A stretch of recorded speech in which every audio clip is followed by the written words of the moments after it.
नमस्कार दोस्तों, स्वागत है आप सभी का आपके अपने स्टडी चैनल एडी कॉन्सेप्ट में। आज हम लोग बच्चों अपनी बिहार आईटीआई इंट्रेंस एग्ज़ाम की साइंस की क्लास पढ़ेंगे। इसमें हम लोग आज पढ़ने वाले हैं साइंस के प्रीवियस ईयर के क्वेश्चन प्रैक्टिस सेट पेपर 1 से, जो कि आपकी पूरी के पूरे क्वेश्चन रहेंगे यूनिक की बुक से। यानी कि हम आपको यूनिक की पूरी बुक लगवाने वाले हैं। और जो क्लास का टाइम बच्चों ने रखा हुआ है रात को 9 बजे अपना साइंस का। शाम को 6:30 बजे आप लोगों की भी जी की क्लास हुई थी। अगर आपने वो नहीं देखी है तो जाके एक बार देख लें। उसमें भी हमने आपको 50 क्वेश्चन करवाए थे। आज भी हम आपको 50 क्वेश्चन करवाएंगे, जो कि आपकी यूनिक की बुक से ही रहने वाली है। क्लास का समय बच्चों हमने रात को 9 बजे रखा हुआ है। और इसके बच्चों 50 क्वेश्चन मैथ के भी आते हैं, जैसा पता ही होगा आपको। टोटल 150 क्वेश्चन आप लोगों के आते हैं, तो वो हम आपको लाइव क्लास में ही करवाएंगे। तो चलिए करते हैं बच्चों क्लास को स्टार्ट। तो पहला क्वेश्चन आप लोगों को यहाँ पे ये रहा, कार्बन का शुद्ध रूप क्या है। कार्बन का बच्चों यहाँ पे हमसे शुद्ध रूप पूछा हुआ है। तो कार्बन का बच्चों शुद्ध रूप सभी लोग पता है, पर ऑप्शन नंबर लिख लेते हैं। ऑप्शन नंबर ए दिया है यहाँ पे हीरा है, दूसरा दिया हुआ है ग्रेफाइट है, सी दिया है चारकोल है, और डी यहाँ पे दिया हुआ है अपन को फ्लोरीन है। ठीक है, तो यह कार्बन का शुद्ध रूप पूछा हुआ है, यानी कि इसका ऑप्शन नंबर ए वाला यहाँ पे सभी लोगों का राइट आंसर हो जाएगा। चलिए चलते हैं बच्चों इसके अपने अगले क्वेश्चन पे। अगला क्वेश्चन दिया हुआ है यहाँ पे, निम्नलिखित में से किस वो स्ट्रेंजर गैस भी कहते हैं। स्ट्रेंजर गैस बच्चों किसे कहते हैं, ये हमसे यहाँ पे पूछा हुआ है। पहला यहाँ पे दिया हुआ है आर्गन, दूसरा दिया हुआ है यहाँ पे नियॉन, चौथा दिया हुआ है यहाँ पे जीनॉन, और फिफ्थ यहाँ पे दे रखा है बच्चों नाइट्रस ऑक्साइड। तो जितने लोगों ने यहाँ पे ऑप्शन नंबर यहाँ पे दे रखा है ऑप्शन नंबर सी, ठीक है, जीनॉन, तो ऑप्शन नंबर सी वाला यहाँ पे सभी लोगों का एकदम राइट आंसर हो जाएगा। ठीक है, स्ट्रेंजर गैस जीनॉन को कहा जाता है। आगे चलेंगे यहाँ पे 53 पे। 53 में यहाँ पे दिया हुआ है रबर के व्यापारिक वल्कनीकरण में किसका प्रयोग शामिल है। गंधक का, कार्बन का, फॉस्फोरस का, या बच्चों सिलेनियस का। ठीक है, सिलेनियम का है। तो यहाँ पर जितने लोगों ने यहाँ पर राइट आंसर दिया, रबर के व्यापारिक वल्कनीकरण पूछा है ना, वल्कनीकरण यानी इसमें गंधक होता है फिर शामिल। ऑप्शन नंबर 53 का ए वाला राइट आंसर हो जाएगा। 54 पे चलेंगे यहाँ से। तो 54 का राइट आंसर यहाँ पे क्या हो जाएगा आप लोगों का, एक रेडियो सक्रिय स्रोत की इकाई निम्नलिखित में से कौन सी है। तो रेडियो सक्रियता की इकाई हमसे यहाँ पे पूछी हुई। तो बच्चों सभी को पता है कि आप लोगों की कौन सी होती है बच्चों, वैक्यूलर होती है। सभी लोग कमेंट में अपना आंसर जरूर लिखते चलिएगा। ठीक, कमेंट में सभी को अपना आंसर टाइप करते हुए चलना है। निम्नलिखित में से किस पदार्थ में ध्वनि की गति सबसे अधिक होती है। निम्नलिखित में से किस पदार्थ में ध्वनि की गति सबसे धीमी होती है। ठीक है, सबसे धीमी पूछी हुई है। तो 55 का यहाँ पे बच्चों पर राइट आंसर देखेंगे भैया। सबसे पहला तो ऑप्शन दिया हुआ है वायु है, बी दिया हुआ है कांच है, सी दिया हुआ है जल है, और डी दिया हुआ है बच्चों यहाँ पे आप लोगों का कांट है। तो 55 का जितने लोगों ने अगर यहाँ पर राइट आंसर दे दिया है वायु, तो वायु वाले सभी लोग यहाँ पे बिल्कुल सही आंसर है।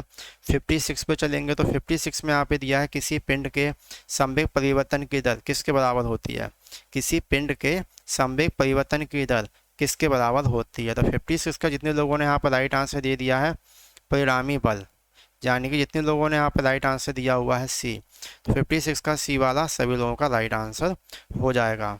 नेक्स्ट क्वेश्चन पर चलेंगे। नेक्स्ट क्वेश्चन दिया हुआ है निम्नलिखित में से कौन सा एक सबसे अधिक मृदु है। सबसे अधिक मृदु यहाँ पे हमसे पूछा हुआ है। तो सोडियम के बारे में सब लोग जानते हैं कि सबसे अधिक मृदु आपका यहाँ पे सोडियम होता है। ऑप्शन नंबर यहाँ पे आप लोगों का ए वाला आंसर, जो कि बिल्कुल सही आंसर हो जाएगा। चलिए सभी लोगों का यहाँ तक क्लियर है, वेरी गुड। अगले क्वेश्चन पर चलेंगे। मस्तिष्क का सोचने वाला मुख्य भाग कौन सा है। मस्तिष्क का सोचने वाला मुख्य भाग कौन सा है। मध्य मस्तिष्क है, ठीक, अग्र निश्चेतक है, अग्र मस्तिष्क है, यहाँ पे पश्च मस्तिष्क है। सब लोग यहाँ पर राइट आंसर बताएंगे। 58 का राइट आंसर क्या हो जाएगा। तो 58 का जितने लोगों ने राइट आंसर दिया हुआ है यहाँ पे ऑप्शन नंबर सी। ठीक बच्चों, तो सी वाला सभी लोगों का राइट आंसर हो जाएगा। बच्चों आप लोग अगर इसकी पीडीएफ प्राप्त करना चाहते हैं तो टेलीग्राम से इसकी पीडीएफ भी आप प्राप्त कर सकते हैं। नेक्स्ट क्वेश्चन लेंगे 59 पे। 59 का दिया हुआ है मूत्र में प्रायः कौन सा विटामिन उत्सर्जित होता है। मूत्र में निम्नलिखित में से कौन सा प्रायः विटामिन उत्सर्जित होता है। Vitamin A, vitamin B, vitamin C, या बच्चों विटामिन बी सी। तो जितने लोगों ने अगर राइट आंसर दे दिया है विटामिन बी सी, यानी कि ऑप्शन नंबर डी, तो ऑप्शन नंबर डी वाला यहाँ पे सभी लोगों का राइट आंसर हो जाएगा। चलिए अगले क्वेश्चन में चलेंगे यहाँ से। तो अगला क्वेश्चन दिया हुआ है, निम्नलिखित में से किस एक रोग का कारण विषाणु है। बताएं बच्चों, सभी लोग जल्दी जल्दी कमेंट करेंगे कौन सा क्वेश्चन का आंसर सही होगा। निम्नलिखित में से किस रोग का एक कारण विषाणु है। यक्ष्मा है, टाइफाइड है, इन्फ्लुएंजा है, या फिर बच्चों डिप्थीरिया है। 60 का सब राइट आंसर बताएंगे जितने लोगों ने राइट आंसर 60 का दिया हुआ है। इन्फ्लुएंजा यानी 60 का सी आंसर जितने लोगों ने दिया है, सी वाला सभी लोगों का राइट आंसर हो जाएगा। अगले क्वेश्चन में चल देंगे, निम्नलिखित में से किस एक जंतु में त्वचा एक श्वसन अंग है। त्वचा एक श्वसन अंग पूछा हुआ है, किस में है। कॉकरोच है, मेढक है, शार्क है, या बच्चों व्हेल है। तो 61 का जितने लोगों ने यहाँ पे राइट आंसर दिया हुआ है मेढक। ठीक है, 61 का जितने लोगों ने यहाँ पे राइट आंसर दिया है ऑप्शन नंबर बी मेढक, तो मेढक सभी लोगों का राइट आंसर यहाँ पे हो जाएगा। ठीक है, अगले क्वेश्चन में चलेंगे, कमरे के ताप पर कौन सी अधातु द्रव है। कमरे के ताप पर निम्नलिखित में से कौन सी है जो अधातु द्रव है। टिन है, ब्रोमीन है, पारा है, या फिर बच्चों बोरॉन है। सब लोग यहाँ पे 62 का राइट आंसर बताएंगे बच्चों, 62 का राइट आंसर क्या हो जाएगा। तो जितने लोगों ने 62 का राइट आंसर दे दिया है यहाँ पे ब्रोमीन। ठीक है, 62 का जितने लोगों ने भी राइट आंसर दिया हुआ है ब्रोमीन, तो ब्रोमीन यहाँ पे सभी लोगों का राइट आंसर हो जाएगा। 63 पर चलेंगे। क्वेश्चन दिया हुआ है यहाँ पे, कैल्शियम परमाणु संख्या 20 की संयोजकता कितनी हो जाएगी। तो ये हो जाएगी बच्चों आप लोगों की 2। ऑप्शन नंबर यहाँ पर जितने लोगों ने भी बी दिया हुआ है, बी सभी लोगों का एकदम सही आंसर है। भैया सभी लोग कमेंट करके अपना आंसर बताते चलिएगा हमको। शुद्ध जल का पीएच मान होता है। शुद्ध जल का पीएच मान पूछा हुआ है बच्चों, कितना होता है। तो ये होता है बच्चों 7। और शुद्ध जल का पीएच और शुद्ध जल वाला किसका होता है, तो वर्षा के जल को बच्चों मान लो शुद्ध जल कहते हैं। अगले क्वेश्चन में चलेंगे, खाने के सोडे का रासायनिक सूत्र पूछा हुआ है, क्या हो जाएगा। खाने के सोडे का रासायनिक सूत्र पूछा हुआ क्या है। तो पहले दिया हुआ है बच्चों यहाँ पर देखो, ये लिखा हुआ है Na2CO3 है। दूसरा दिया है NaHCO3 है। तीसरा दिया है NaCl जो कि आपका नमक है, और NaNH4Cl लिखा है। तो खाने का सोडा पूछा है ना, तो sodium by carbonate. Option number यहाँ पे आप लोगों का NaHCO3, ऑप्शन नंबर बी वाला सभी लोगों का राइट आंसर हो जाएगा। नेक्स्ट क्वेश्चन पे चलेंगे 67 पे। तो 67 पे यहाँ पे दिया हुआ है अपन लोगों को, देखो 67 में क्या दिया है, किस पर ऋणावेश होता है। निम्नलिखित में से किस पर ऋणावेश होता है। अल्फा कण, बीटा कण, डी दिया, सी दिया हुआ है यहाँ पे गामा, या फिर डी दिया है इनमें से कोई नहीं। 67 का जितने लोगों ने भी अगर यहाँ पे दे दिया है ऑप्शन नंबर बी वाला, 67 जितने लोगों ने यहाँ पे दिया हुआ है बीटा कण। ठीक है, अल्फा बीटा गामा, तो बीटा में आपका ऋणावेशित होता है। आगे चलेंगे यहाँ पे, पॉलीथीन किस यौगिक का बहुलक है। पॉलीथीन बच्चों किस यौगिक का बहुलक है। ऑप्शन नंबर ए दिया हुआ है यहाँ पे मेथेन है, ऑप्शन नंबर बी दिया है एथेन है, ऑप्शन नंबर सी दिया हुआ है एथीन है, या फिर ऑप्शन नंबर डी दिया हुआ है, ठीक है, एथाइन है। तो 68 का जितने लोगों ने अगर यहाँ पे राइट आंसर दे दिया है आप लोगों का सी एथीन। ठीक है, 68 का यहाँ पे राइट आंसर दिया हुआ है एथीन, तो सी वाला सभी लोगों का परफेक्ट है। आगे चलेंगे यहाँ से, अगला क्वेश्चन आप लोगों का ये रहा। तो अगला क्वेश्चन दिया हुआ है, जल में डूबी हुई सीधी छड़ मुड़ी हुई प्रतीत होती है, इसका कारण क्या है। जल में डूबी हुई सीधी छड़ मुड़ी हुई प्रतीत होती है, इसका रीजन पूछा हुआ है बच्चों, क्या है हमसे।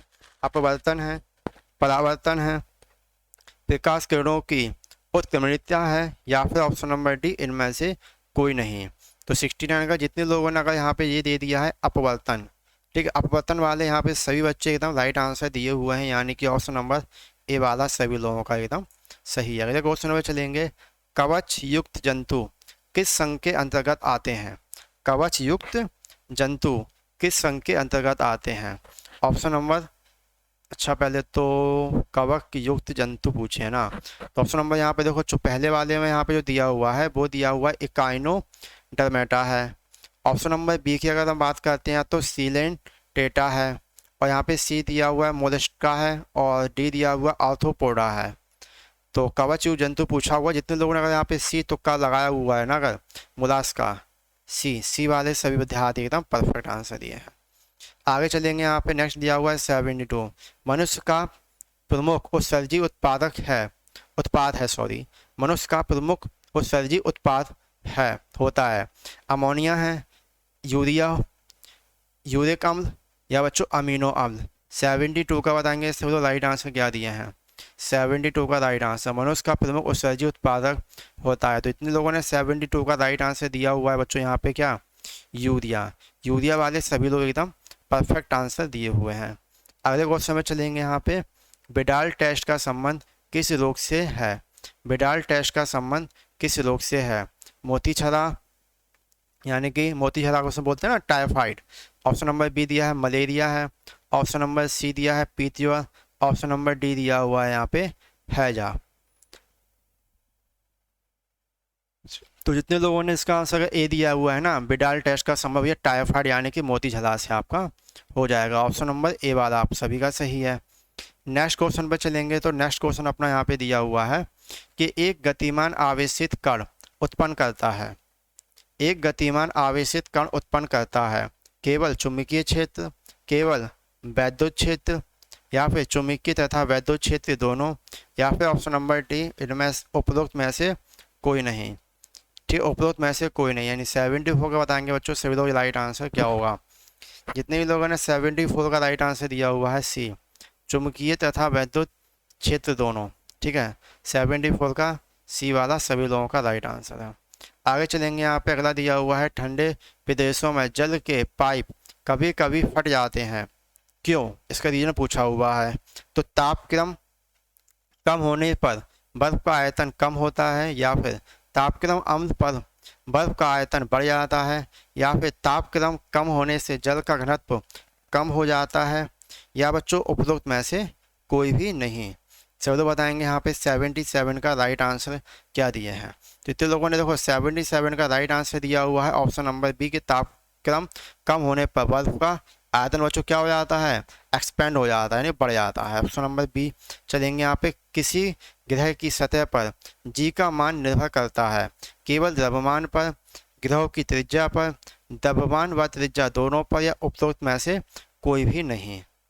तो 78 का बताएंगे बच्चों सभी राइट आंसर क्या दिए हैं, 78 का राइट आंसर। जितने लोगों ने यहाँ पे 78 का अगर सी दे दिया है, द्रव्यमान व त्रिज्या दोनों पर, यानी ऑप्शन नंबर सी 78 का सी वाला सही आंसर हो जाएगा। अगले क्वेश्चन पर चलेंगे, यहाँ पे अगला क्वेश्चन दिया हुआ है 79 नंबर। तो 79 नंबर दिया हुआ न्यूनतम संभव तापक्रम है -273 degree Celsius, 0 degree Celsius, 0 kelvin, ठीक है, या इनमें से कोई नहीं। तो न्यूनतम संभव तापमान पूछा हुआ यानी -273 डिग्री सेल्सियस। जितने लोगों ने अगर राइट आंसर दिया हुआ है 79 का अपना ए वाला, ठीक है, 79 का जितने लोगों ने ए दिया है ना, ए वाले सभी लोग अपने सही आंसर दिए हुए हैं। अगले क्वेश्चन में चलेंगे, स्कर्वी रोग होता है, स्कर्वी रोग बच्चों होता है विटामिन ए की कमी से, विटामिन बी की कमी से, विटामिन डी की कमी से, या बच्चों विटामिन सी की कमी से। तो स्कर्वी रोग पूछा हुआ तो बच्चों को पता है कि ये स्कर्वी रोग होता है ना आप लोगों का, जो वो होता है बच्चों विटामिन सी की कमी से होता है, यानी कि ऑप्शन नंबर आप लोगों का डी वाला आंसर यहाँ पर बिल्कुल सही हो जाएगा। ठीक है, तो सभी लोगों का यहाँ पर राइट आंसर आ रहा है ना। चलिए वेरी गुड बच्चों, अगले क्वेश्चन पर चलेंगे यहाँ से। तो अगला क्वेश्चन आप लोगों का ये रहा, स्कर्वी रोग होता है, स्कर्वी रोग बच्चों होता है, कैसा होता है बच्चों, ये अपन से यहाँ पे पूछा हुआ है। तो पहले यहाँ पे स्कर्वी रोग होता है, अच्छा ये तो नेक्स्ट क्वेश्चन करना पड़ेगा, वही हो गया, चेंज हुआ क्वेश्चन, चलो कोई ना। निम्नलिखित में से कौन सा रोग विषाणुओं द्वारा उत्पन्न नहीं होता है ना, विषाणुओं द्वारा उत्पन्न नहीं होता है, पोलियो, चेचक, एड्स, या फिर टीबी, तपेदिक जिसको अपन लोग बोलते हैं। तो 82 जितने लोग आंसर कर दिए विषाणु वो दोबारा उत्पन्न नहीं होता है, नहीं, यानी तपेदिक ऑप्शन नंबर आप लोगों का 82 का डी वाला आंसर बिल्कुल सही है, 82 का डी वाला आंसर सभी लोगों का सही है। आगे चलेंगे, आलू का कौन सा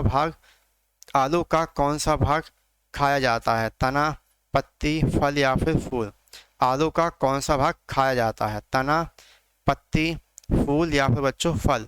तो 83 का जितने लोगों ने यहाँ पे अगर आंसर दे दिया है ए वाला, ठीक है बच्चों, आलू का कौन सा भाग खाया जाता है, यानी कि तना खाया जाता है। तो 83 का ए वाला आंसर सभी लोगों का एकदम बढ़िया है। मानव शरीर में भोजन का पाचन निम्नलिखित में से किस अंग से शुरू होता है? मानव शरीर में भोजन का पाचन निम्नलिखित में से किस अंग से शुरू होता है? मुख से, आमाशय से, छोटी आंत से या बच्चों बड़ी आंत से? तो शरीर में भोजन का पाचन निम्नलिखित कहाँ से शुरू होता है? तो इसे भी पता है कि मुख से आप लोगों का पाचन शुरू होता है। यानी जितने लोगों ने ऑप्शन नंबर 8 ठोका हुआ है ना, तो ए ऑप्शन वाले सभी लोग एकदम परफेक्ट आंसर अपना दिए हुए हैं। अगले क्वेश्चन में चलेंगे 85 पे। तो 85 आप लोगों का ये रहा। इसमें दिया हुआ है कि किस कारण से स्टोन कैंसर होता है? स्टोन कैंसर किससे होता है? अम्ल वर्षा से होता है, विश्वव्यापी तापन से होता है, रेडियोधर्मिता से होता है, या फिर जीवाणु क्रिया से होता है? 85 का बताएंगे बच्चों सभी लोग। यहाँ पे राइट आंसर क्या हो जाएगा? 85 का राइट आंसर, जितने लोगों ने 85 का आंसर अगर दिया हुआ है अम्ल वर्षा, यानी कि ए वाले सभी लोग एकदम बढ़िया हैं। आगे चलेंगे, निम्नलिखित में से कौन सा एक वास्तविक मछली है? कौन सी है बच्चों जो आप लोगों की वास्तविक मछली है, ये पूछा हुआ है। यानी 86 का राइट आंसर बताएंगे सभी लोग, क्या हो जाएगा? तो इतने लोगों ने 86 का राइट आंसर दिया हुआ है यहाँ पे सी। तो जो 86 का राइट आंसर दिया हुआ बच्चों सी वास्तविक मछली है। कौन सी है बच्चों आप लोगों की? डॉग फिश है। ठीक है, 86 का यहाँ पे सी वाला सभी लोगों का राइट आंसर हो जाएगा।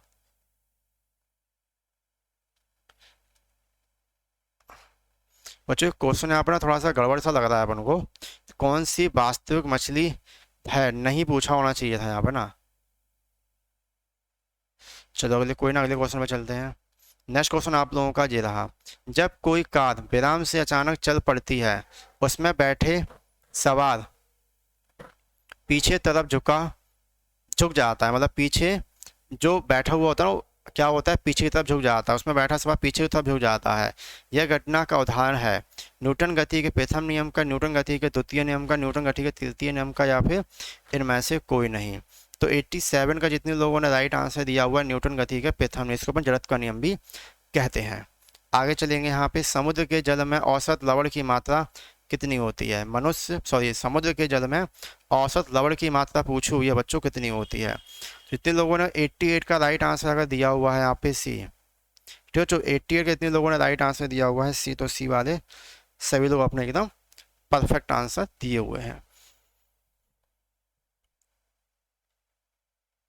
आगे चलेंगे, परमाणु के एक मौलिक कण प्रोटॉन की खोज किसने की है?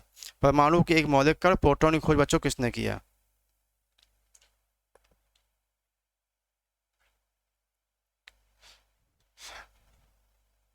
इसको हटा दो। ये यार बताएं, प्रोटॉन की खोज बच्चों किसने की है? ये चैडविक है, ये थॉमसन है, रदरफोर्ड है, या बच्चों न्यूटन है? तो 89 का बच्चों यहाँ पे राइट आंसर आप लोगों का हो जाएगा, वो हो जाएगा आपका रदरफोर्ड। यानी कि सी वाले जितने भी लोग दिए हैं ना 89 का सी, सभी लोगों का परफेक्ट है। ग्रीष्म ऋतु में मिट्टी के घड़े में रखा पानी डैश की प्रक्रिया, यानी इसे घटना बोलते हैं, के कारण ठंडा हो जाता है? परासरण, भाप विसरण, या फिर बाष्पोत्सर्जन? तो चलो यहाँ पे 90 का राइट आंसर बताएंगे बच्चों। 90 का राइट आंसर क्या हो जाएगा? तो 90 का जितने लोगों ने अगर डी आंसर दे दिया है ना, बाष्पोत्सर्जन। अगले क्वेश्चन में चलेंगे 91 पे। 91 का दिया हुआ है, निम्नलिखित वैज्ञानिकों में से किसने उत्प्लावन के नियमों की खोज की है? उत्प्लावन के नियमों की खोज की है, किसने की है? तो पहला दिया है न्यूटन, दूसरा दिया है थॉमस एडिसन, सी दिया आर्किमिडीज ने, या फिर डी दे रखा है जॉन डाल्टन ने। ठीक है, तो जितने लोगों ने अगर 91 का राइट आंसर दिया हुआ है सी, जॉन डाल्टन, तो सी वाले सभी लोगों का एकदम परफेक्ट आंसर हो जाएगा। नेक्स्ट चलेंगे, निम्नलिखित में से कौन सी धातु वैद्युत का सर्वोत्तम सुचालक है? लिखित में से कौन सी धातु है जो वैद्युत का सर्वोत्तम सुचालक है? सुचालक यहाँ पे पूछा हुआ है, तो सभी लोग जानते हैं भैया चांदी है ना, चांदी। ऑप्शन नंबर यहाँ पे बी वाला सभी लोगों का एकदम परफेक्ट आंसर हो जाएगा। नेक्स्ट क्वेश्चन पे चलेंगे। यहाँ से नेक्स्ट क्वेश्चन दिया हुआ है, पसीने वाली ग्रंथियां बच्चों मानव शरीर के किस अंग में उपस्थित होती हैं? पसीने वाली ग्रंथियां मानव शरीर के किस अंग में उपस्थित होती हैं? गुर्दा में, यकृत में, आमाशय में, या फिर बच्चों त्वचा में?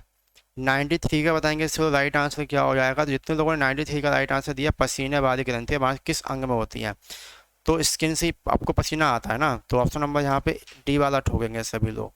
अगला क्वेश्चन दिया हुआ है यहाँ पे, यूरिया का निर्माण कहाँ होता है।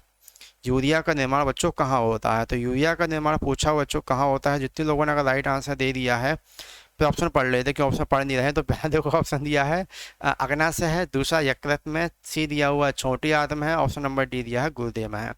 तो 94 का आपका यहाँ पर जो राइट आंसर हो जाएगा ना बच्चों, वो होगा आपका बी, गुर्दा। ठीक है, 94 का आपका बी वाला आंसर सभी लोगों का एकदम परफेक्ट है। आगे चलेंगे।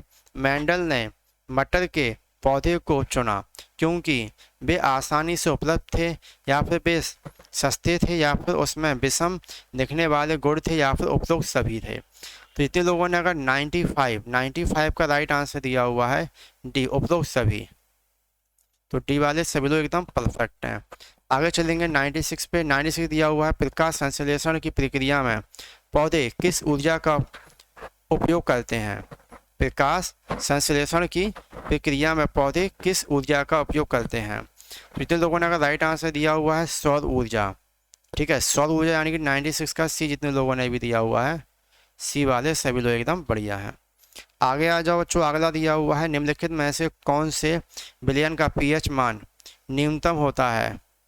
कौन से विलयन का पीएच मान है बच्चों जो कि न्यूनतम होता है। तो न्यूनतम बच्चों किस पीएच विलयन का मान होता है बच्चों, नींबू के रस का होता है। बाकी रक्त है, शुद्ध जल है, वो बता ही दिया है, 7 वाटर डिटर्जेंट पाउडर है, और डी दिया हुआ है नींबू का रस। तो जितने लोगों ने यहाँ पे अगर डी आंसर दिया ना नींबू का रस, सभी लोगों का एकदम परफेक्ट आंसर हो जाएगा। आगे चलेंगे। यहाँ पे आवर्त सारणी का आविष्कार किसने किया था। तो मेंडलीफ है, दूसरा ऑप्शन दिया हुआ है मैरी क्यूरी है, तीसरा दिया हुआ है लुईस पास्चर है, और डी दिया हुआ है लेवोसिएटिए है। 98। तो 98 का जितने लोग राइट आंसर दिए हुए हैं मेंडलीव। आदर्श यानी कि आवर्त सारणी का आविष्कार किसने किया था, तो आप लोगों का मेंडलीव हो जाएगा। अगले क्वेश्चन में चलेंगे। वह वस्तु पर लगाए गए गुरुत्वाकर्षण बल को क्या कहा जाता है। वह वस्तु पर लगाया गया गुरुत्वाकर्षण बल को क्या कहा जाता है। तनाव है, जड़ता है, भार है, या फिर बच्चों काम है। तो 99 का यहाँ पर जितने लोगों ने भी अगर राइट आंसर दे दिया है ना, भार, भार सभी लोगों का सही है बच्चों। ये रहा अपना आज का last question 50। 0 degree centigrade, 0 degree centigrade कितने डिग्री फ़ारेनहाइट के बराबर होता है। तो ये हम आपको ऑलरेडी बता चुके हैं, ये कितना होता है बच्चों, 32 डिग्री फ़ारेनहाइट के बराबर होता है। जिसमें लाइव क्लास हम आप लोगों के लेंगे, तो लाइव क्लास में हम सारी चीज़ें आप लोगों को करके भी बता देंगे। तो उम्मीद करते हैं बच्चों क्लास आप लोगों को अच्छी लगी हो। क्लास अच्छी लगी हो तो कमेंट करके बताएं। भाई क्लास का टाइमिंग का विशेष ध्यान रखें कि रात को 9 बजे, ठीक है बच्चों, रात को 9 बजे हमारी एवरीडे क्लास होगी साइंस की।